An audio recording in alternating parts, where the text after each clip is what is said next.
nothing left for me to hate, so I can lay me down, my brothers, on the ground. I bled today until Coyote comes to raise me up and carries me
Hello, and welcome to the Scottish Rugby Podcast in association with the Scottish Rugby Blog. I'm joined tonight by the Scrum Champion himself, Mr. Craig Manson. How are you doing this evening? Yeah, I'm doing all right, thanks. Yeah, getting there, not bad at all. Good, glad to have you here. And also by the person that nobody can hold a candle to, the wonderful Leslie Ravage. How are you doing, Leslie? I'm very well, Mark. Thank you very much. How are you? I'm good, thank you. Yeah, living the dream every day, as they say. Okay, so welcome to. I've forgotten what I've done with the script, so I'm going to have to work from my memory. Welcome to the Scottish Rugby Podcast in association with the Sports Social Network. We are streaming across all your platforms. Please give us a review or a like and subscribe if you're on YouTube. And also if you're on Apple, the reviews really do help us. That's all I can remember off the top of my head. It's probably close enough. So we're going to start. We're going to have a little bit of news and a little bit of review of the weekend's games. And then we'll move over to our Patreons, where we will preview the two big games of the weekend. That's Glasgow and the Scottish Women's Six Nations opener against Wales in Cardiff. So, first of all, rugby news from Glasgow. Good news about George Horne. It seems he could actually be back this weekend to face Toulon after injuring his ankle in the act of giving a scoring pass for a try at the weekend. That's got to be good news, right, Leslie? Yeah, absolutely. First choice scrum half back playing. Yeah, that would be a big win. I mean, to be fair to Glasgow, they did do it without George for most of the game last week, but yeah, he is the first choice, so yeah, definitely want him back. Absolutely. And in moves news, Johnny Matthews, as we suspected, as the rumour was, that Johnny Matthews is indeed going to Montauban in France. I don't think anybody has any issue with him getting his day in the sun. It's probably at the time of his career. Craig, his Scotland career didn't go past two or three caps he had in the end, I think. Yeah, he's obviously he's older. He's at that point where he's. Funnily enough, we were just talking about Darcy before we came on, and Darcy Graham and Johnny Matthews is kind of in that same situation. He's got his last quarter of his career to go, and he's developed a great reputation at Glasgow that he's hopefully going to make a bit of money out and see out the rest of his career making some good money. Also, this is probably a Nusafora thing again as well, and I'm sure Franco's probably with it as well, putting the older guys out, letting them go and bringing the younger guys through. Johnny Matthews has been a phenomenal servant for Glasgow. He's been a phenomenal try scorer for Glasgow. He's worked incredibly well. The game plan has worked incredibly well for him too. But definitely, unfortunately, it never really worked for him in the Scotland camp. Whether he was either not rated by Gregor Townsend or he just wasn't Gregor Townsend's kind of hooker that didn't fit into the game plan. I don't know, but unfortunately, he didn't perform very well when it came to Scotland games. So, but yeah, good luck to him, and he has to. I have to say, like, congratulations on his career with Glasgow. Glasgow have really done very, very well out of him. Yeah, absolutely. And in similar news about the Glasgow hooker setup, Seb Stephen has signed a pro deal with the Warriors. He's been second choice behind Gregor Hiddleston recently, and is turning out to be a phenomenal player. So, in the nicest sense, if we do have that strength and depth with youngsters, I get that letting the older guys walk away. Although the suggestion from Alan Mack on the chat is that David Nusafora is remaking Logan's Run at Glasgow. Another one for the kids. But yeah, I think Glasgow are probably well suited for hookers at the moment. As well as Seb Stephen, Ben Afshar has signed a 2-year extension. Decent bit of business, do you think, Leslie? Yes, but I would have preferred to have seen Ben go look for pastures new.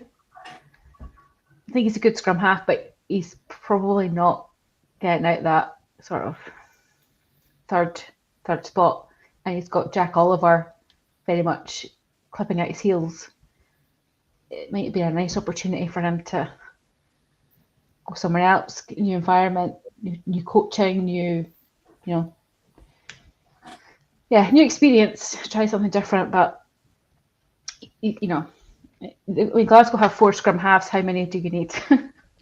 You've got George Horn, you've got Jamie Dobie, you've got Ben Afshar and Jack Oliver all on pro deals now. So yeah, it's a lot, and my concern is he's just going to be there. You know what I mean? I would like to have seen him be a bit more ambitious, perhaps. Yeah, I can understand that. I've been quite impressed by Jack Oliver. I think he's very good. I was very conscious last weekend. Was it? I don't think it's the weekend just gone, but the weekend before that Franco actually mentioned that he'd like to see Ben Afshar's service speed up. He mentioned that in an interview on TV, and it's very unusual for him to mention something about players. So I do wonder if that was part of the discussions for the signing. A gentle prod. Yes, absolutely. Well, the thing is, you've also got to think about is George Horn going to be continuing with Glasgow? I had to think about this in the car today, actually. I was going up the road thinking about it because I saw that Ben Afshar had re-signed, and I'm thinking, obviously, if you remember a few years ago, George Horn was in the same position. He was sitting behind Ali Price and getting no game time and et cetera, and we're all kind of scratching our head going, what the hell is going on with him? Because his service is incredibly fast. He fits in with the whole Ben White, George Horn style playing for Scotland, and Glasgow seem to have really cottoned onto that now under Franco. But especially if I was George Horn, now okay, fair enough. The game is suiting him at Glasgow, and Glasgow are obviously doing very, very big things with URC and with the European Cup. But Mhm. Is it time for George Hunt to think about, well, maybe I'll go and develop myself at a different, an English club, in a Prem club, or in France? It would be quite interesting to see how he goes. I think.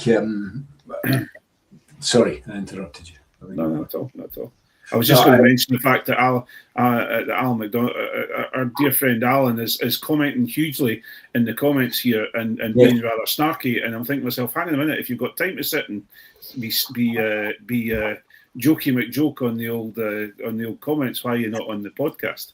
I think he's in Sky, and I think the discussion will be the speed of broadband he has.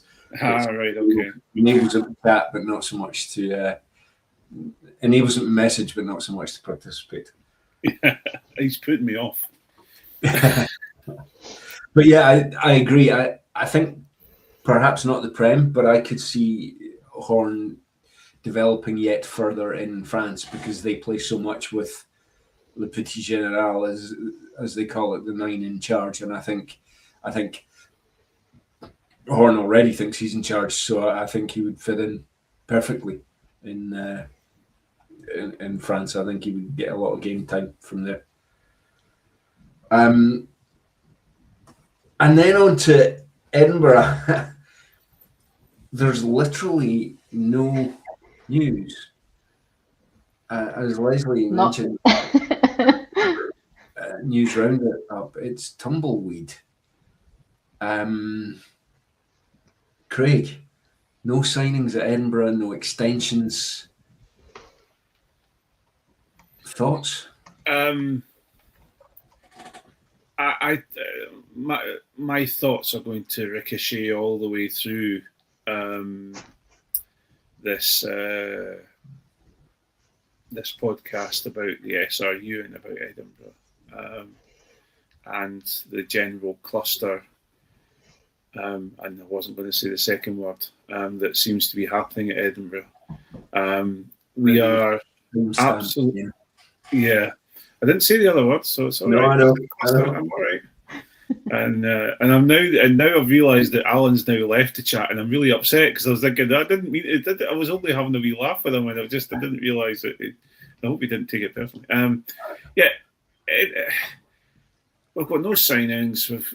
We're meant to be developing these new players. We're meant to be bringing through these new players. Okay, fair enough. We had Ollie, Blythe Lafferty. We've had a few of them extending. Sort of these young lads now getting their first pro contracts a couple of months ago. So maybe we're just ahead of the curve. I don't know.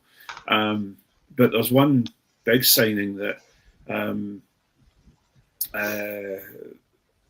There's one big signing at the moment or unsigning that I haven't heard yet, and that is Sean Everett being canned. So at this moment in time, I think that's the most important thing. I will take no signings during this crazy signing period to have Sean Everett binned. Look, the guy's a lovely, lovely guy. I'm sure everyone talks about what a nice guy he is, and he's taken a huge amount of a risk to come over, and he's left his family in South Africa, etc. And I really don't want to, make light of the situation. But the SRU are properly just, Edinburgh really. There's no good news with Edinburgh. There's nothing happening within Edinburgh that makes us as fans say, "Wow, I really want to either renew my season ticket, or I want to do this, or I want to follow the team. I want to." Now, a lot of people who are probably listening to this might think, well, you're just a fair weather fan. I'm not. I'm at a point where I'm fed up of the continual hamster wheel of Edinburgh just not performing and being underfunded not underfunded by the SRU. That's wrong, because they spend a lot of money, but undermanaged by the SRU. They put a really exciting coach in that really, really excited everyone, but didn't give him the backup and kind of forced his arm too early. And we're now in a situation where he's now coaching as the attack coach for the bloody All Blacks. They've brought in older coaches to kind of toughen them up. That's what they need. They need upside. They need to be making sure that they're not driving from one part of Murrayfield to the other in their cars. Great, that's fabulous. But what about their attack? That blunted itself. They brought this guy in who's, after 3 years of nothing, then now he's developing. He's been re-signed so he can develop, new younger and new talent. Yeah, I think. Sorry, I was going off on one there. No, fine. That's fine. I was happy to let you go. Brian Dalglish said in the chat, will anybody want to sign for Kenny Everett? And it's a fair shout. We spoke about it briefly during the week on our chat group, that the fact that there's nothing from Edinburgh, the place that Edinburgh are from a rugby perspective, i.e. losing and not seeming to get any better, and season ticket holders bailing out, players and their management will know this.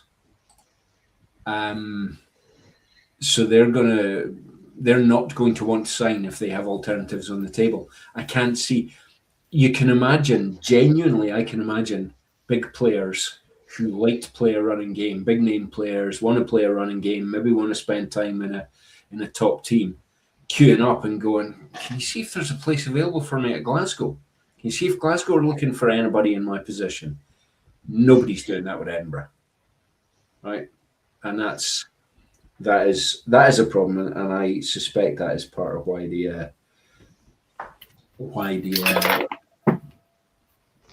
have tumbleweed on the season tickets. Sorry, I was just trying to put a light on, and it's just fallen down on me.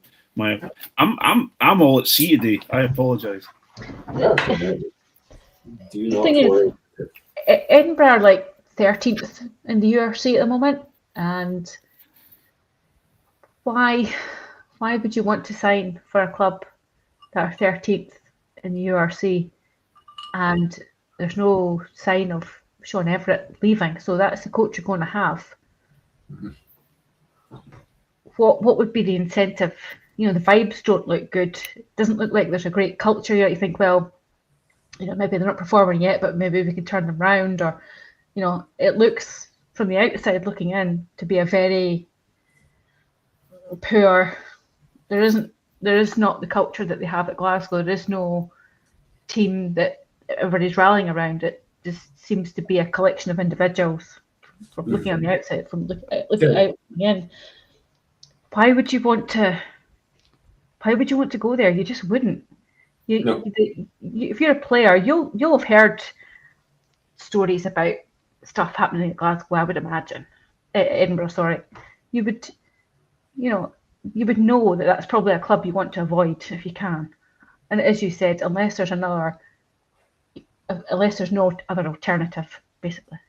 Well, the thing is, you've got players who are Scottish, who are employed by the SRU. Well, they're all employed by the SRU, but you've got players who are playing for Scotland, who have been put in there so that they can be managed, etc. That are sitting back, and I hate talking about this and doing this, because I love Edinburgh and I love these players, but you've got people like Duhan, and you've got people, like Ewan Ashman, etc., who are there to, be looked after for Scotland. So they're sitting back and they're not performing for Edinburgh. Now, okay, I think, for example, Duhan's not getting the ball out in the wings because it's the game plan is not to get the ball out to the wings. But you've got a player like her, if he, even though people may not think he's an international player anymore because they've found him out in defence, etc., but he'd be a phenomenal player for Edinburgh if he would play at the level that he plays for Scotland. Mm-hmm. But they're not getting that out of him, and so you've got a collection of Scottish international players who are there as a safe haven, keeping themselves fit, keeping themselves with their money coming in, keeping themselves going, who, from what I know, when they're asked about the coaching setup, shrug their shoulders and move on, as in move on their conversations. they don't want to talk about it because they can't see anything positive about it. It's absolutely ridiculous to be in this situation. And now you're at, when Leslie's talking about having a group of individuals, they are trying to put themselves in the shop market, because the shop window, because why would you want to stay at Edinburgh? And I don't want, I'm at the point that, I would like to see Darcy go and play, somewhere where he could get, he could excite another group of fans, because I think he's going, I honestly think he did not go as original choice on the Lions because of how he was being used at Edinburgh. Yes, I tend to agree with that. Interesting, the coaching conversations with players. One of the things that I've picked up on other podcasts and in press I've read and things like that is that what keeps coming back is the players like Sean Everett. Not they like what he's doing with the coaching, they like the style he's trying to play, they like the regime, they like Sean Everett as a person. Now, to me, that says as much by what it doesn't say as what it does. I've worked for some really, really poor managers who I've liked, and equally, I've worked with some excellent managers who I haven't liked one little bit. Liking is neither here nor there, but the fact that this is the story that is coming out instead of we love the system, we love what's being put in place, etc., to me is very interesting. And again, Leslie used the word culture, and to me, it's really a cultural thing. It's going to sound harsh. I don't really care if Sean Everett's a nice guy. Don't really care. I want him to be a good coach. That's Absolutely. what I really want. Yeah. He might be the nicest man in the world, but if he can't coach, then why is he there? He's not a vibes guy. Yeah. You want around. He's not Kevin Sinfield. Yeah, absolutely. Yeah. I don't care if he's nice. I want him to be a good coach. Please work on that. And there's Latman460 on the chat saying, isn't that the Danny Wilson problem from Glasgow? As I'm sure they liked him, but were a bit too comfy. And yeah, I think that's right. And everything we've heard is that Danny Wilson's a lovely bloke, and I'm sure he is.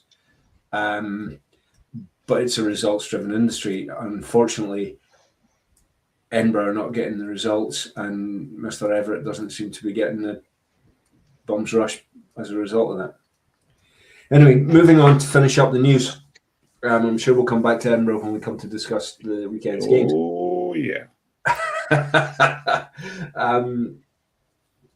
The Women's Six Nations starts this weekend. The women are away to Wales on Saturday, kicking off at 16:40 in the afternoon. We will do a quick preview of that and a bit of a chat through the team on the Patreon site. But one of the bits of news that came out this week, which is really quite special, is that there have been 25,000 tickets sold for Scotland v England women's game at Murrayfield. That's pretty good going, right? It's the biggest Scottish women's sporting event attendance. Yes, of any sporting event. Of any sporting event. Yeah. Absolutely superb. I'm really pleased for them. I did say this when we spoke about moving it to the Big House, and I hope I'm wrong, but I hope it doesn't feel too much like an England home game. I'd like there to be a balance of fans, but that remains to be seen. If even close to half of that 25,000 are Scots fans, that would be fabulous, absolutely fabulous, and I look forward to seeing that. The other game, the under-18s, women's under-18s are playing tomorrow. They are kicking off at 12 noon against Wales, and it's streaming on YouTube. Leslie, I think you said.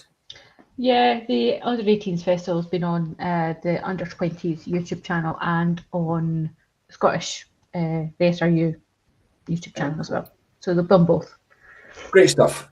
So for those of you that are able to watch that tomorrow, or you probably get it on catch up afterwards as well. And just a wee personal thing, a wee name check for Lily Clarkson, who is starting at prop for Scotland and is my friend's daughter's pal from Strayman. So just a wee name check for her sister of Poppy Clarkson, who's been the senior squad as well. So all going well.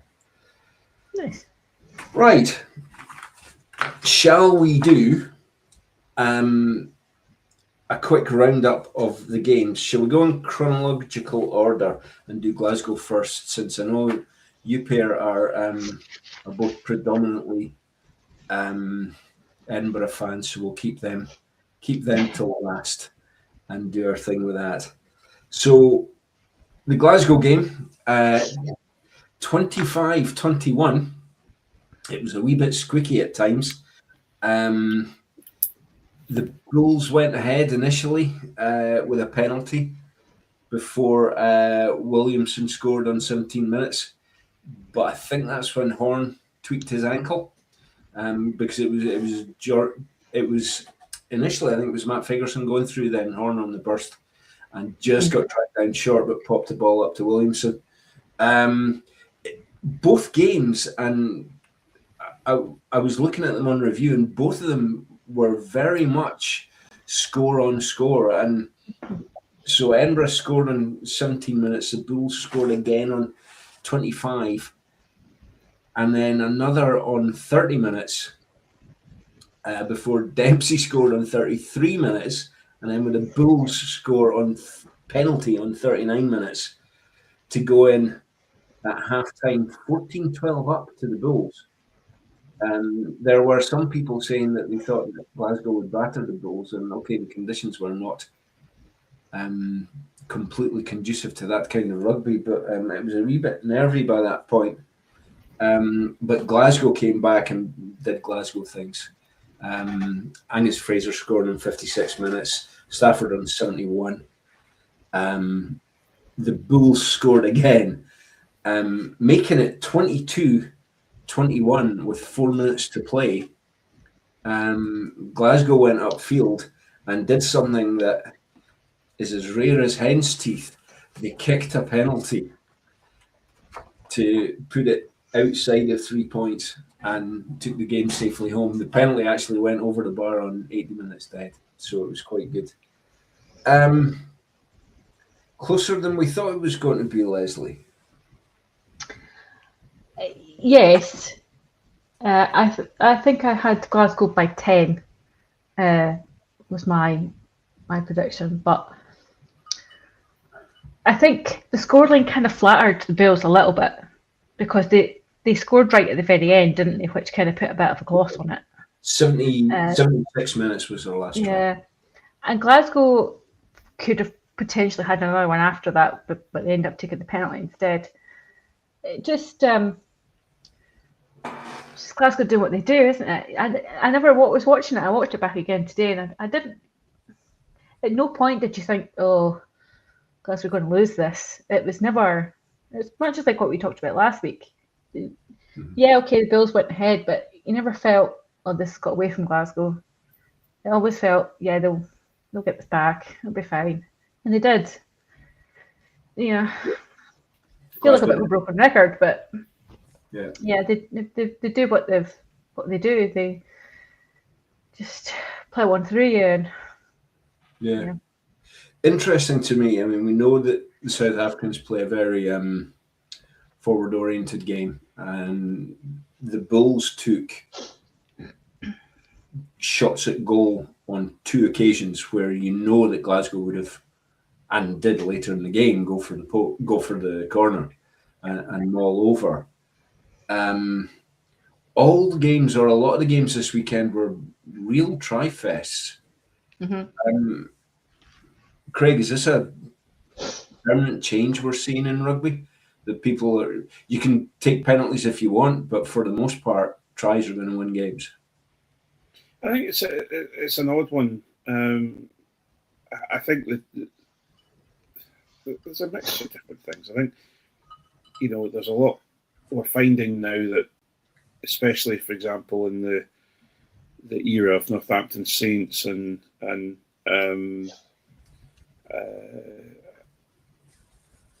sort of Harlequins, etc. Although they're not doing very well just now, but a lot of teams are playing now.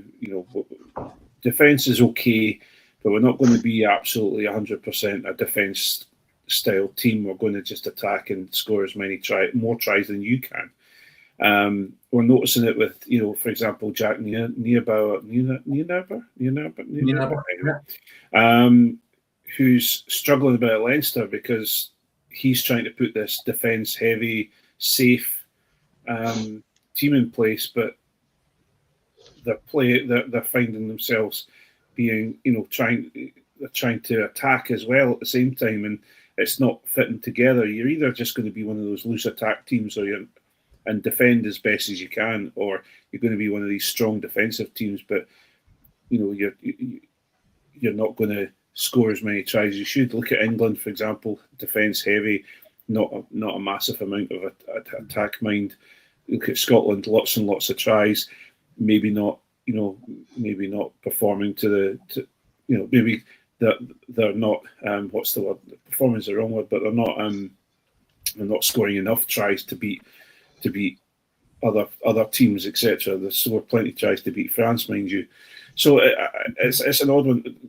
Glasgow very, very much are attack, but their defence is very, very good. And if you look at, for example, the Bulls came to absolutely smash Glasgow.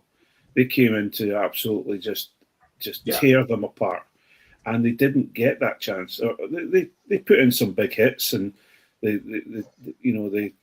defended well, and they did a good job. But Glasgow just seemed to have an answer for them at every point in time. So, and just with Glasgow and as a whole, just as Leslie said, Glasgow might be 20 points down, but you still think there's a chance.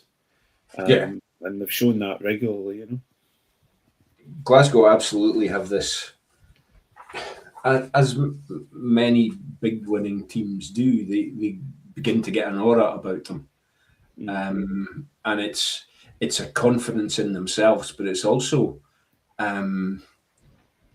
it also must do something to the sides they're playing against. It's like, you can imagine playing against them and you're thinking, dear God, they keep coming back. Will they not stop? Yeah. And that's a great place to be. I was looking at some stats earlier, and Glasgow across the Champions Cup games so far have the best tackle percentage of anybody. So they are the best for defence, if you like. Well, yeah. I know that's a very simple stat. It's a simple metric, but it's still. Yes. But it does show how that what you think you're seeing is what you're seeing. Yes. One of the things I was very interested in as well is that I think the penalty count in the Glasgow game went something like 14-9 against the Bulls. So the Bulls 14 penalties, Glasgow 9 penalties. But I don't think that tells the whole story. One of the things that I was fascinated by was there was a couple of phases around the 70-minute mark, just before Glasgow, just before Stafford McDowell's try, actually, on 71 minutes. And Glasgow had two sets of phases. One, there was a penalty, there was advantage given. Then the referee, Monsieur Brousset, said new advantage, 3 times. And then Glasgow, I can't remember, spilled the ball or something and went to the corner again. Then the second set, they got an advantage, and then he called new advantage 4 times that I could make out. So that's basically giving away 9 penalty offences in 2 sets. A says something about the pressure that Glasgow must be putting on them. But B, Glasgow went and scored in the end. but the ref must have left his cards in the changing room. But that amount of pressure, okay, 14 penalties were awarded, 2 of them in these 2 phases, but they actually committed 9 different penalties for those 2 penalty awards. And that says loads about how Glasgow play, I think. The pressure's just incredible. Okay. Edinburgh. Leinster 49, Edinburgh 31. Quick précis of the game. Leinster scored after 1 minute. And then after 8 minutes. And by now they were well ahead of a point a game. And I have to say, I was going to consider whether I should even watch it because it would drive me nuts. But then Furlong threw a pass to the deck that Shield, to his credit, picked up and ran in on 15 minutes. Then a fantastic break from Ross Thompson only 4 minutes later for another score. And suddenly they're definitely in a match. Again, it then went to and fro for a wee bit. Leinster trying 24 minutes, an intercept, another try from Thompson on 27 minutes, then Leinster again on 36 minutes, then a final intercept. This is only the first half. And Curry scores an intercept on 39 minutes to go in 28-26 at half-time to Leinster, which I have to say, I didn't see happening before the match, and I certainly didn't see it happening 8 minutes into the match. And then they came out. Van der Fleer had one rightfully disallowed for a knock-on in 41 minutes. Then Darcy scored an absolute worldie on 51 minutes, and Leinster are actually ahead at 31-28. Unfortunately, that was the end of Edinburgh's scoring, and Leinster cracked on with another 3 tries on 55, 62 and 65 minutes. It feels like the scoreline was what we were expecting, possibly even, better in Edinburgh's favour than we were expecting. But I thought Edinburgh played well. Craig? Yeah, I think, there's a mixture of 2 things. I think Edinburgh, first of all, Edinburgh played well. They read the game well. Ross Thompson read the game well.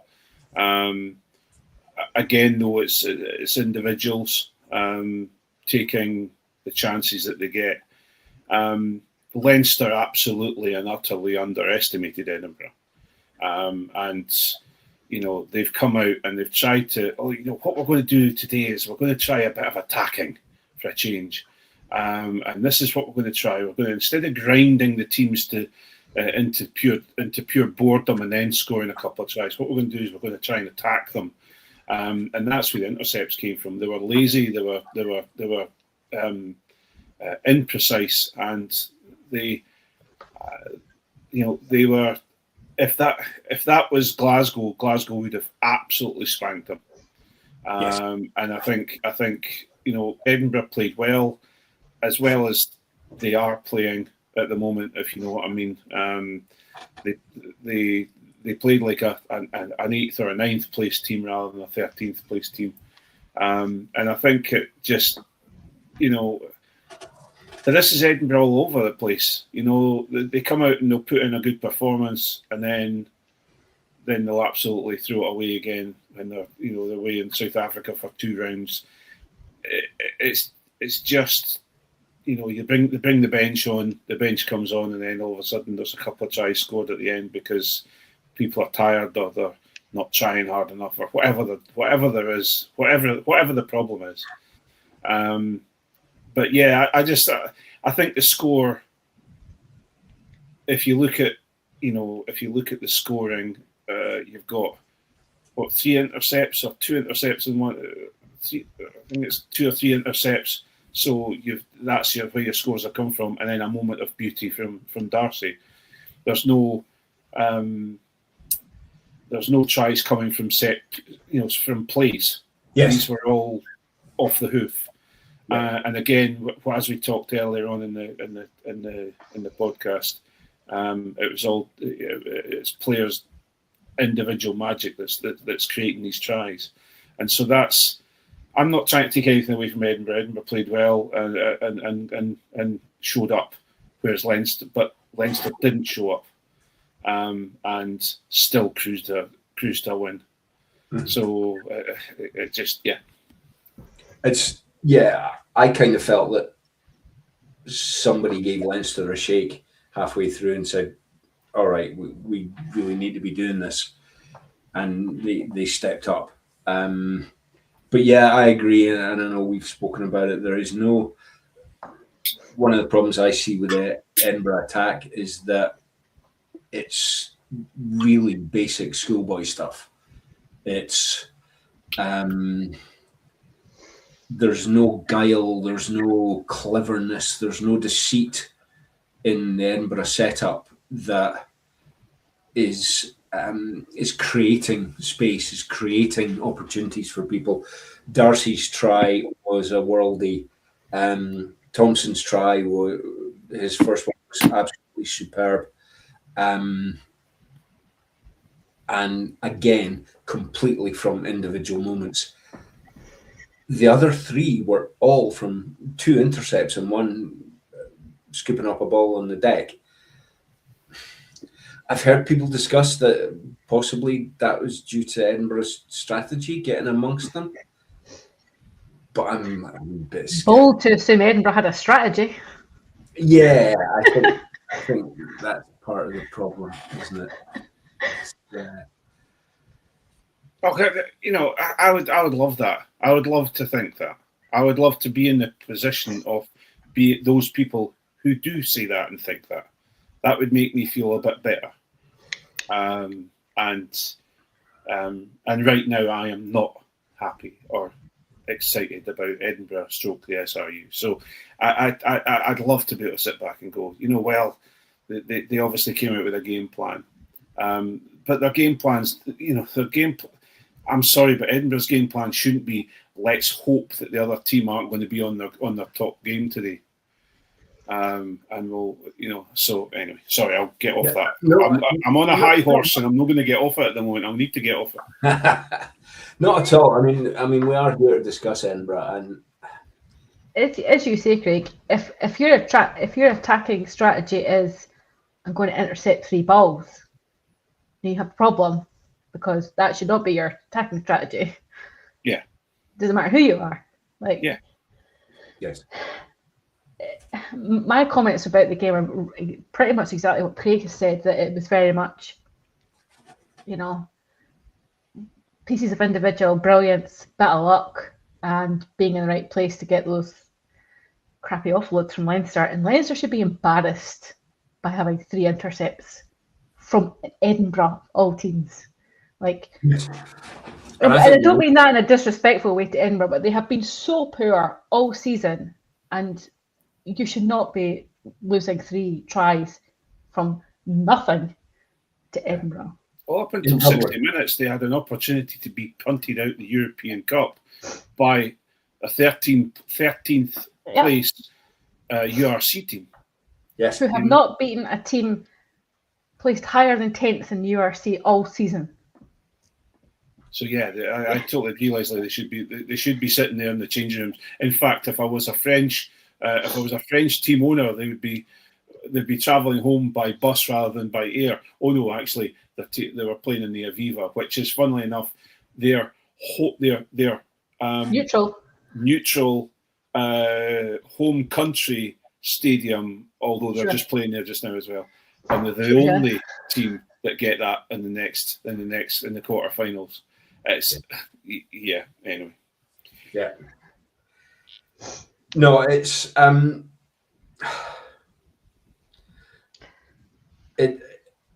think Edinburgh have been incredibly disappointing this year. I found myself I was looking up one of the scores in the Champions Cup, in the Challenge Cup rather, for my one of my 50-22 choices later. And I was just checking the score, and it suddenly occurred to me, Edinburgh will not be playing a Champions Cup match for at least 18 months. They'll be in the Challenge Cup, but they're not going to be back in the Champions Cup now until a year in. When's the first game? October, something like that. Yeah, well, That's what happens. That's got huge significance in terms of the monetary side, if nothing else. Yep. But this is but the thing is though, and this is where, this is and the pot hath boiled over. The issue, we've got a team where all your superstars are paid are there and are there to be looked after and coddled to make sure they can play for Scotland whenever they're ready. Okay, you've got young guys coming through who are maybe just not there yet, but they're coming through. Okay, and then you've got a load of other players who have played for many different teams all throughout UK and URC, etc., who are just looking for the next contract. The problem you have is that we are, the squad is a lot smaller than, for example, Leinster. Okay, Leinster are exactly the same. They've got a group of Irish players who are being coddled and looked after by the union. They have a group of players who are professionals who are moved from different places to come in and play, and then they've got the young teams coming through. The problem with Leinster is they've got a massive unchecked wage bill. They've got a massive player pool to pull from, and they are willing to put in players and go, right, if you can't, we're going to challenge you, and we're going to play these young players, and they're going to come through, and they want to win something. At the moment with Edinburgh, it just seems to be almost a retirement home. It's somewhere relaxing. Everyone's being chilled and relaxed. Oh, I'm being looked after because I'm a superstar for Scotland.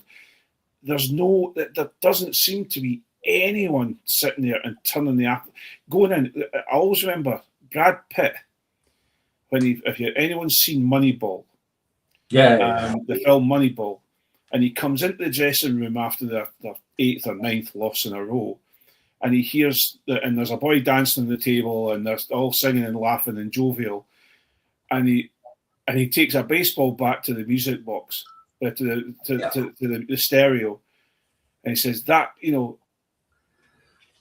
what you've just been doing is not losing. Then when he knocks out the music box, he goes, "That's what losing sounds like." And there's no. I just get the feeling there's nobody going in there and turning the place upside down and saying, "What are you guys doing?" Yeah, absolutely. Yeah, I think. I don't know. I would love to. I would love to be a fly in the wall and see what's actually going on behind the scenes. But fundamentally, what we have is we have two teams in Scotland, and one of them is grossly underperforming for whatever reason. I do see a lot of argument online that Edinburgh have been underperforming like that for years, and possibly not to this degree, but you could argue that case to an extent. So they need somebody to fix it. After 3 years, Sean Everett's not the guy, and he's not going to fix it after another 2 either. And that's clearly a bit of a challenge. We have two teams. One coach is a firebrand who's there to build his team and to get an international job back. And we've got another team that's got a babysitter. Yes, I think that's a very valid way of putting it. The thing is, because Edinburgh are performing so poorly, it is impacting the national team because these players are Oh yeah. performing poorly, and therefore Gregor's like, "Sorry, lads, you're not performing. Can I trust you?" Mhm. Apart from, I mean, he picked Darcy, Gilchrist, Ewan Ashman, and another. I don't remember who. Scuba. Yeah, but like that you get roughly half your team. Roughly absolutely. should be coming from Edinburgh, and you're getting 4. And Darcy Yeah. wasn't even picked for at least one game. He was on Yeah. the bench or whatever. Yeah, absolutely. You can't have that. No, and people talk about losing becoming a habit, but winning becomes a habit as well. And I have very little doubt that part of Scotland's modest success this Six Nations is due to the Glasgow players being in there and being in the habit of winning. Simple as that.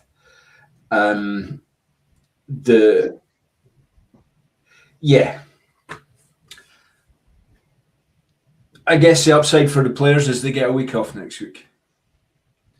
So they can all do a wee bit of extra training. More relaxation than the. More relaxation. Get up. Exactly. Maybe so we could practice some goal kicking. Just a thought. Yeah, Ross could possibly do with a bit of that too. Yeah. Just get your tea out. Have a wee practice. You know, Yeah. I mean, never too early to practice. He just doesn't get enough chance in matches, I suspect. Well, So, okay, that's probably a good segue for us to bid farewell to our lovely public and move over to our even lovelier Patreons. Remember, if you do want to join Patreon, you can find us on Patreon/Scottish Rugby Blog, or is it Scottish Rugby Podcast? I think it's Scottish Rugby Podcast. Scottish Rugby Podcast, thank you, Craig. And for £3 plus VAT, you can get all the extra content. There's week in week, there is habitually at least the same again, sometimes more on Patreon, as well as our Hands in the Ruck and our 50-22 sections where we talk about things that have maybe ticked us off a wee bit, things that have ripped our knitting, and other things that have thoroughly enjoyed us about this sport we follow. So on that note, I will bid you good night, and we will move over to Patreon. Bye. Judy.